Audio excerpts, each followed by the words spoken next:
Demons in the Desert. A Buddhist story. There once were two merchants who were close friends. They had to decide whether to travel together as they were both preparing for business travels to sell their goods.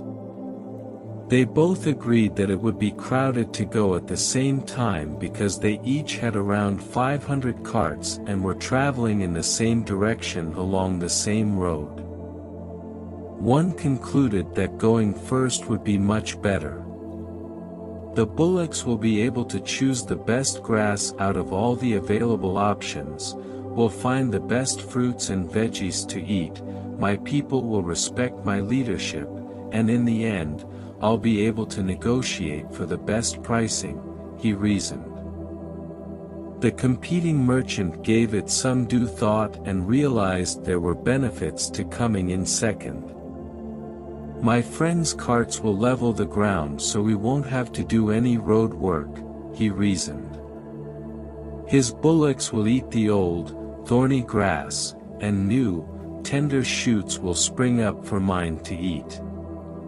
In a similar manner, they will harvest ripe fruits and vegetables so that new ones can grow for our enjoyment. When I can accept the price that has already been fixed and make a profit, I won't have to waste time haggling. He consequently consented to let his friend go first. This friend left first since he was confident that he had misled him and triumphed. The trader who went first had difficulties. They arrived at a remote area known as the waterless desert, which the locals claimed was home to devils. The caravan encountered a sizable group traveling in the opposite direction as they approached its center. They were pulling carts that were covered in water and muck. Both in their hands and in the carts, they were carrying lotuses and water lilies. "Why are you carrying these hefty bags of water?" the head guy, who had a superior attitude, asked the merchant. "You'll have enough of water to drink and dates to eat when you get to that oasis on the horizon. Throw away the water and be gentle to your overworked animals because your bullocks are exhausted from lugging those hefty carts laden with extra water." The locals had warned them, but the merchant was unaware that they were not actual people but disguised demons. Even worse, they posed a threat of eating them. He took their advice and had all of his water dumped on the ground since he felt they were kind people. They discovered neither an oasis nor any water as they continued on their journey. Some began to complain and criticize the merchant after realizing they had been duped by creatures that may have been demons. Everyone was worn out by the end of the day. Due to a lack of water, the bullocks were unable to pull the hefty carts. Everyone, even the animals, collapsed to the ground in a haphazard fashion and dozed off. As it turned out, the demons arrived throughout the night in their actual terrifying shapes and devoured all the frail, defenseless creatures. Not a single person or animal was still alive after they were finished, only bones remained. The second merchant started his voyage in the same direction after a few months had passed.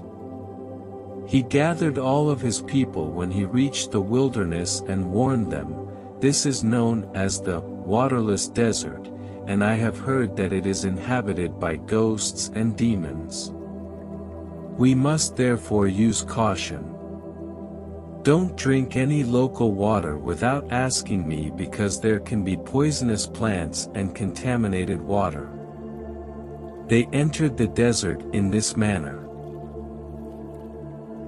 In the same way as the first caravan, they were met by the water-soaked demons in disguise after reaching about halfway through.